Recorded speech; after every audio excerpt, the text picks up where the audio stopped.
conhecimento.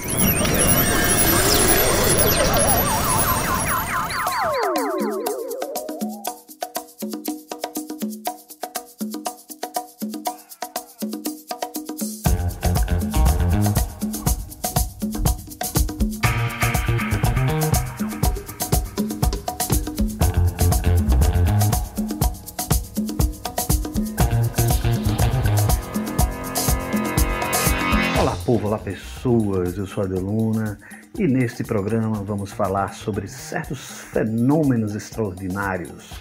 Para isso eu converso com o jornalista e pesquisador Carlos Orsi, que lançou a segunda edição revista e ampliada do seu livro, O Livro dos Milagres, o que de fato sabemos sobre os fenômenos espantosos da religião, aí pela editora Unesp. A obra busca facilitar o acesso do público às conclusões científicas sobre eventos tidos como milagrosos. Então vamos lá.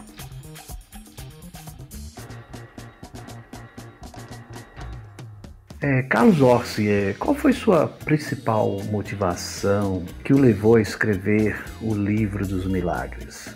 Eu diria que, na verdade, foram duas motivações, uma imediata e uma depois um pouco mais bem pensada. A imediata é algo que me incomoda, sempre me incomodou muito na mídia em geral, na imprensa, na televisão, etc., que é algo que eu chamo, a expressão é em inglês, mas assim, eu nunca chamo um equivalente em português, que é mystery mongering, que seria algo como vendilhão de mistérios ou mascate de mistérios, que é a tendência dos meios de comunicação, até em busca de audiência, etc., de ficar empurrando para as pessoas, como se fossem grandes mistérios, ainda em busca de elucidação, etc., fenômenos que, na verdade, já estão muito bem esclarecidos há muito tempo. Isso tem várias áreas, quer dizer, a gente pode ver esses documentários intermináveis sobre construção das pirâmides ou sobre busca de Atlântida, tal, são exemplos, e fenômenos religiosos são uma subcategoria, e são uma subcategoria especialmente perniciosa porque elas são realmente levadas a sério, muitas vezes, na imprensa. Quer dizer, quando você vê um documentário sobre busca de Atlântida,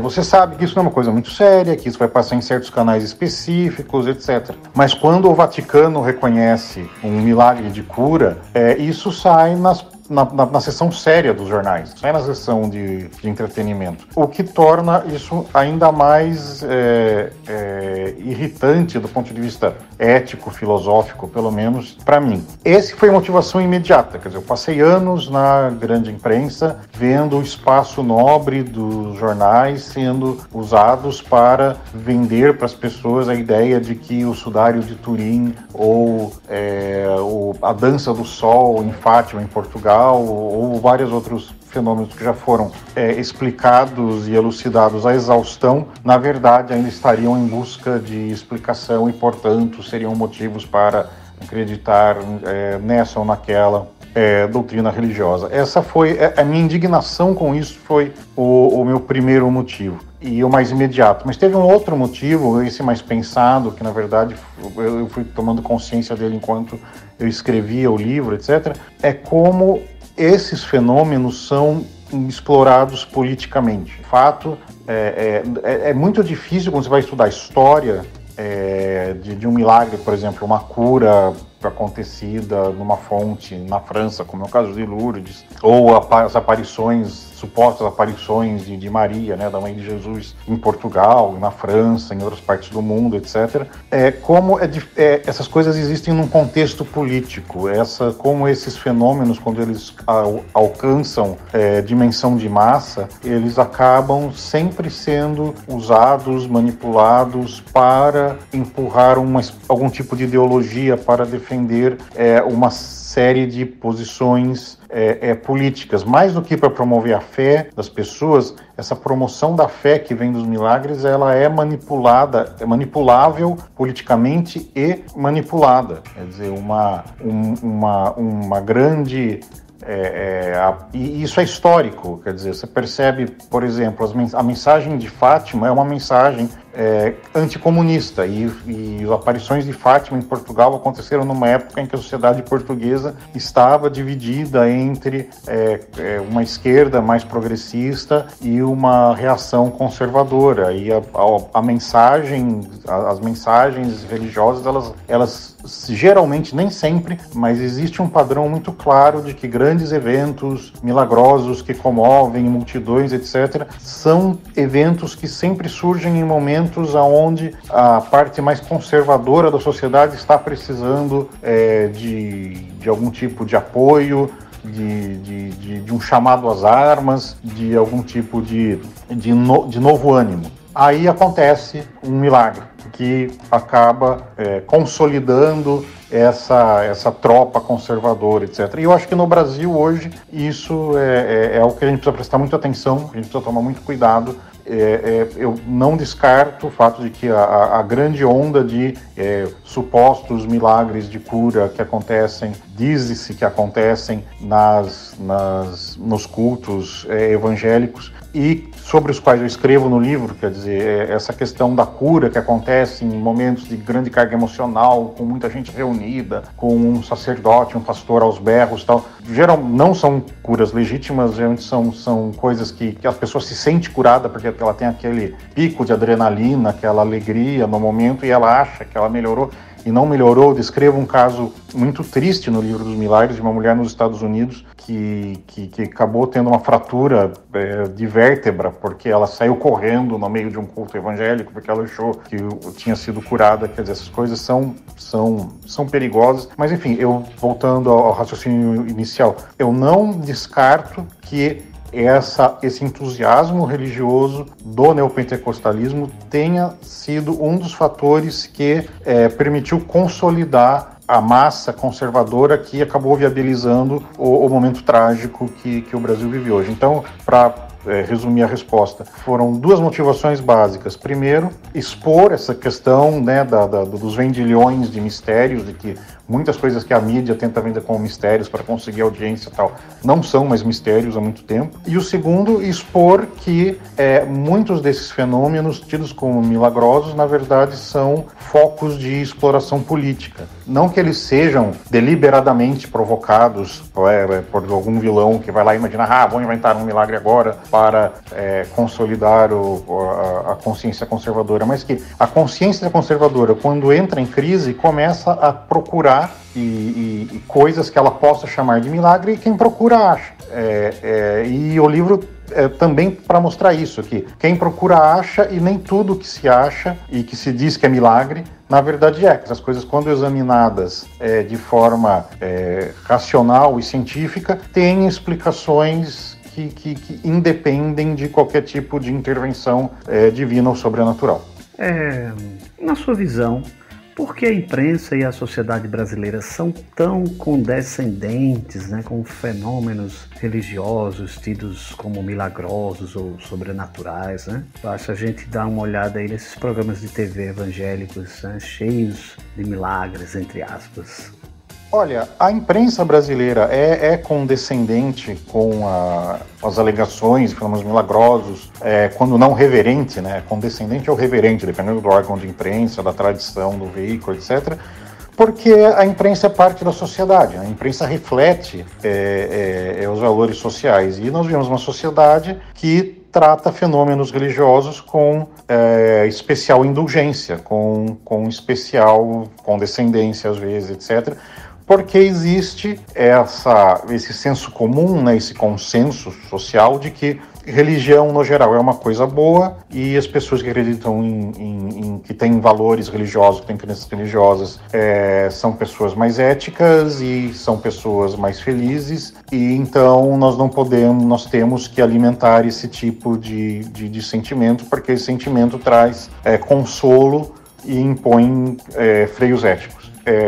Eu, obviamente, discordo disso, quer dizer, eu acho que realmente a religião pode trazer consolo, impor freios éticos para algumas pessoas, mas eu não acho que as pessoas precisem de religião para encontrar consolo nas tragédias da vida, nem para encontrar limites éticos, e que existem alternativas que trazem os mesmos benefícios que a crença religiosa, e nenhum dos malefícios, né? Quer dizer, entre esses malefícios está a aceitação, a crítica de afirmações feitas sem evidência, a obediência, a crítica a figuras de autoridade só porque essas figuras têm um certo carisma e se dizem porta-vozes de certas forças sobrenaturais. Então eu acho que a condescendência, acho que não é exatamente a palavra, eu acho que a indulgência ou a deferência especial dada pela sociedade brasileira à religião vem disso, quer dizer, dessa ideia de que é melhor com religião do que sem ela e que você não pode tirar das pessoas uma fonte de consolo e talvez de normas éticas e de comportamento. Mas aí a gente cai no que eu gosto, né, que esse é um paradoxo que vem da Grécia Antiga, que é os deuses amam o que é certo porque essas coisas são certas, ou as coisas são certas porque os deuses as amam. Se é o primeiro, se o certo existe e os deuses gostam do que é certo, então você pode fazer só o que é certo. Você não precisa de nenhum deus para te dizer isso. Por outro lado, se as coisas só são certas porque os deuses dizem que elas são certas, então Deus pode decretar que matar os outros é certo, que mutilar crianças é certo, que sacrificar pessoas é certo. E a gente sabe que isso acontece, né? Ao longo da história, isso já aconteceu várias vezes, que os deuses podem decretar que votar no Bolsonaro é certo, enfim, coisas do gênero. Então eu acho que é mais fácil a gente assumir que o certo é certo e nós não precisamos de nenhuma autoridade sobrenatural para nos dizer isso, do que ficar esperando que os porta-vozes das autoridades sobrenaturais nos digam o que é certo, porque esses porta-vozes podem acabar dizendo muita besteira. O que fazer a respeito, eu acho que tem ações políticas e ações individuais. Ações individuais é o que eu tento fazer, que é fazer com que a informação correta circule, por exemplo, como no caso do Livro dos Milagres, explicando que você não precisa, supostos milagres não são razão para acreditar no que autoridades religiosas, etc., dizem, e mostrar que existem alternativas, que é possível viver uma vida ética sem esse tipo de crença. E alternativas políticas são reduzir, a agir politicamente para reduzir a influência que essas denominações, organizações, igrejas, etc., têm no cenário, porque elas têm alguns tipos de influência que não são exatamente legítimos. Por exemplo, canais de TV, que são concessões públicas, no caso da TV aberta, arrendam horários inteiros para propaganda religiosa, o que, ao pé da letra, não é exatamente legal. Quer dizer, o arrendamento de concessão pública, você tem a concessão que você se compromete a usar para promover educação, entretenimento, etc. E você terceiriza essa responsabilidade que o Estado te deu para uma igreja. Isso não é exatamente uma coisa correta de se fazer. Então, agir politicamente para expor essas situações e lutar no campo democrático para tentar acabar com esse tipo de situação dúbia, de situação que, se não é exatamente legal, é uma violação do espírito do princípio da concessão pública. Quer dizer, a concessão é sua, não é da igreja. Então, por que você está empurrando o seu espaço para ela? E a gente tem, assim, eu acho que são então, esses dois caminhos. Ou da comunicação, da informação, de fazer com que as pessoas circulem, que elas percebam que existe vida fora da religião, que opiniões religiosas são só um outro tipo de opinião. Se você pode contestar um partido político, se você pode contestar uma corrente literária, por que você não poderia contestar uma igreja? E atuar politicamente para apontar e tentar minar as vantagens indevidas que essas organizações têm. E essa segunda parte é muito mais difícil, mas enfim, democracia é isso, é reconhecer problemas e reunir forças para levar as questões para o debate público e para a disputa no voto. E a gente tem que se preparar para fazer isso. Quais as principais mudanças e atualizações feitas nesta nova edição do seu livro? Esta nova edição do Livro dos Milagres, ela passou por uma revisão ampla, quer dizer, um monte de coisas, pequenas atualizações, afinal, depois de 10 anos, várias informações novas surgiram, etc. Mas as seções que mais foram reescritas e ampliadas foram as sobre aparições marianas, né, que são aqueles fenômenos em que Maria, mãe de Jesus, supostamente aparece, fala geralmente com um grupo de crianças, e transmite mensagens, pedindo orações, mensagens de cunho político, muitas vezes, de que não vote nesse candidato, ou faça isso, ou faça aquilo, ou o Papa tá certo, ou o Papa tá errado, e coisas do gênero. E a sessão sobre o Padre Pio, que é um santo italiano, também cuja imagem é muito explorada politicamente por grupos conservadores e que foi canonizado não há muito tempo, mas o fato é que saiu uma biografia muito completa de Padre Pio, logo depois que a edição original do Livro dos Milagres tinha sido publicada. Então eu não consegui integrar muita coisa daquela biografia na primeira edição do livro, e agora ele também ampliado. E a sessão sobre possessões demoníacas, né, exorcismos e tal.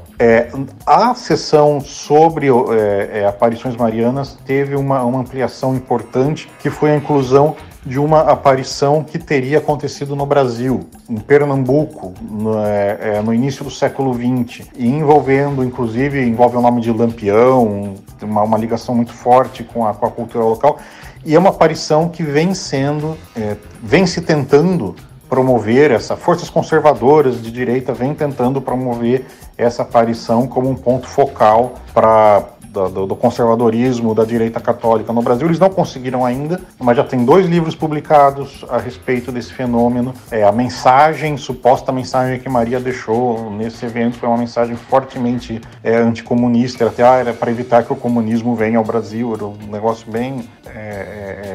no contexto da época, né, foi na década de 30, depois na época do Luiz Carlos Prestes e tal, então tinha todo um contexto local. E essa aparição meio que vem sendo resgatada por forças conservadoras que estão querendo promovê-la como um toque um toque de clarim, um chamamento para a direita católica no Brasil. Eles não conseguiram ainda, essa aparição não foi referendada pelas autoridades eclesiásticas como algo digno de crença e tal, mas o pessoal está se esforçando. Então foi um trabalho que eu incluí esse fenômeno no livro, até para descrever o contexto sociopolítico em que ele ocorreu, apontar todas as discrepâncias, todas as inconsistências do relato, etc. É uma espécie de uma tentativa de vacinar o público para o caso dessa aparição vir a ganhar fôlego na mídia, ou ser muito exposta, etc. E tal. Como eu disse, já tem 2 livros publicados sobre o assunto, os 2 muito, muito favoráveis, então é importante a gente, quem se preocupa com esse tipo de situação, esse tipo de exploração política, tomar cuidado. E ficar de olho e ver o que vai acontecer a respeito. E a parte sobre possessão demoníaca também cresceu bastante, primeiro também porque entre a primeira edição do livro e esta, saiu um estudo muito completo, muito detalhado sobre o caso original que deu origem ao filme O Exorcista, né? Que ainda é a história de possessão demoníaca mais conhecida, inclusive revelando a identidade do menino, né? No filme é uma menina que é possuída, mas a história real em que o filme se baseia envolvia um menino, revelando a identidade do menino, e também, quer dizer, a conclusão na época já era de que ele estava fingindo, então isso também está bem claro. Então traz muitos detalhes mais saborosos da verdadeira história por trás do Exorcista, e também notando um aumento, uma mudança na forma como, inclusive, autoridades religiosas olham para essa questão do exorcismo. Quer dizer, você pegar, quando a primeira edição do livro saiu, isso estava começando a mudar. Não está que estava começando a mudar, mas a mudança estava começando a ficar clara. E hoje em dia está muito mais clara, que inclusive nas denominações cristãs que se consideram mais intelectualizadas, mais próximas do mundo secular. Se você pegar a década de 70, a década de 80, a questão do exorcismo, da possessão, estava sendo relegada para o campo do folclore e da psiquiatria. Você pegar o próprio filme O Exorcista, né? O padre, o herói do filme que acaba fazendo o exorcismo, ele passa 2/3 do filme tentando provar que na verdade não tem nenhum demônio, que o menino a menina, no filme é uma menina, tinha problemas psiquiátricos, etc. E ele só realmente parte para o exorcismo como último recurso, tal, quer dizer. E essa visão de que o exorcismo é algo raro, que quase nunca deve acontecer, que são problemas psicológicos e psiquiátricos ou fingimento, etc., isso tem mudado drasticamente. Quer dizer, as igrejas, como a Igreja Católica aqui, meio que se envergonhavam de ainda ter um ritual de exorcismo guardado na gaveta e tal. Isso mudou. Agora não. Existe uma demanda enorme por exorcismos, existe uma escola de exorcismo no Vaticano. Quer dizer, houve uma inversão, eu diria até uma involução do pensamento, mesmo nas denominações religiosas que buscam uma aproximação mais séria com a ciência e com o pensamento secular, que buscam se distanciar, né, dessa ideia de que religião é só uma forma de superstição, não, que tentam realmente ter alguma sofisticação intelectual.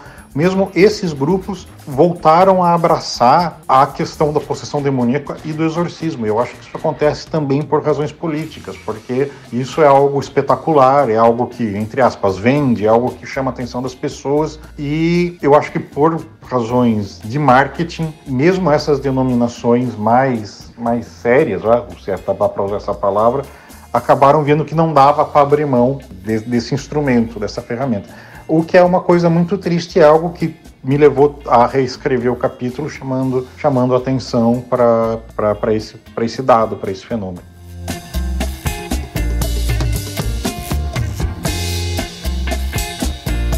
Em relação ao Brasil, qual seria, digamos assim, o principal milagre ocorrido localmente? Que explicações o refutariam, né?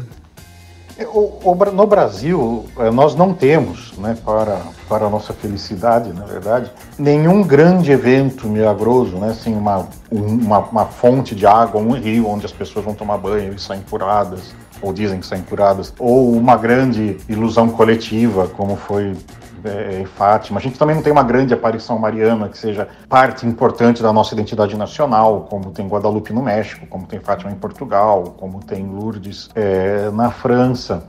Embora essa aparição da década de 30 em Pernambuco esteja se tentando promovê-la, mas isso ainda não colou, e temos que torcer e trabalhar para que não cole. Mas o que nós temos no Brasil muito é a questão das curas, né? Tanto as supostas curas em cultos neopentecostais, quanto as curas atribuídas a santos católicos, né? A gente tem em São Paulo as pílulas de Frei Galvão, a gente tem as campanhas de oração por cura, etc. Então, no Brasil, os principais milagres são os milagres atribuídos, são os milagres de cura proporcionada por oração. O que eu explico isso no livro, o que é um fenômeno estritamente estatístico, né? Quer dizer, o viés de confirmação funcionando perfeitamente, né? Um caso exemplar. O que você tem? Você tem milhões de pessoas rezando, pedindo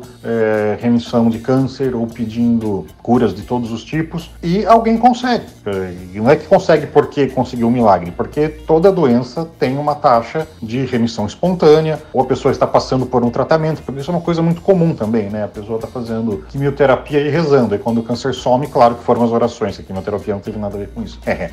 Mas enfim, então os milagres mais marcantes no Brasil, os que mais atraem pessoas, são os relacionados a fenômenos de cura relacionada à oração, né? No caso dos cultos neopentecostais também, aquela coisa espetacular da adrenalina, das pessoas correndo no palco e todo mundo cantando e gritando, etc., que também causa uma sensação de revigoramento muito forte, e que muitas vezes desaparece assim que a pessoa chega em casa, mas você vê a pessoa revigorada e feliz na hora que a câmera está lá mostrando ela durante o culto. Quando ela vai para casa e a dor volta, não tem ninguém olhando. Eu acho que no Brasil os principais fenômenos milagrosos são esses associados à cura, e que são basicamente efeitos placebo ou remissões espontâneas que são pensadas estatisticamente, né? Quer dizer, você tem o processo de canonização, né, de produção de um santo católico é exemplar nisso, porque o que acontece? Tem uma pessoa que tem um grupo de fiéis, de devotos, que acham que essa pessoa deveria ser promovida a santo. Aí você faz uma campanha que é basicamente você está espalhando panfletos dizendo, se você tem um parente que está com uma doença grave, reze para esse santo e se der certo avisa a gente. Porque as pessoas elas precisam coletar casos de milagres para poder fazer o processo de canonização, né, de transformação daquela pessoa em santo. Se você faz isso, espalha isso entre centenas, milhares, milhões de pessoas, você vai conseguir 1, 2, 3, 4, 5 casos. Então, é um fenômeno fundamentalmente estatístico. Então, né, resumindo, o Brasil não tem, felizmente, até existe, o pessoal fala, não, mas tem Nossa Senhora de Fátima, né, que de Fátima não, desculpa, no Brasil, Nossa Senhora Aparecida. Mas o suposto milagre de Aparecida, que foi o pessoal retirar a estátua do rio, né, lançarem a rede e a estátua ali, isso não é lá muito milagroso, né? O cara jogou a rede e a rede voltou com a estátua, ok. Não é um grande milagre, como por exemplo, a história de Nossa Senhora de Guadalupe, no México, que o retrato de Maria apareceu milagrosamente no pano que o visionário estava carregando, etc. Então, o Brasil não tem um grande evento milagroso marcante. Algumas pessoas tentam dizer que é Aparecida, mas a Aparecida não é muito convincente, porque isso é uma estátua que tiraram do livro. O que o Brasil tem é realmente essa história de atribuir curas de doenças, curas à oração ou a exorcismos. Eu acho que esse é o milagre característico da religiosidade brasileira. E hoje em dia também, né, eu acho que cada vez mais, o milagre financeiro, né? Eu fui no culto e minha empresa escapou da falência, assim por diante. Mas eu acho que são coisas muito individuais, né? Eu não me lembro, agora não vejo nenhum grande evento milagroso de poder coletivo no Brasil. Então é isso, muitíssimo obrigado, Carlos Orsi, autor de O Livro dos Milagres, o que de fato sabemos sobre os fenômenos espantosos da religião. Você pode encontrar o link, né, para ouvir novamente esse programa ou compartilhar essa entrevista lá no site www.interd.net.br. Para mandar sugestões e comentários, envie sua mensagem para o nosso e-mail interdcontato@gmail.com.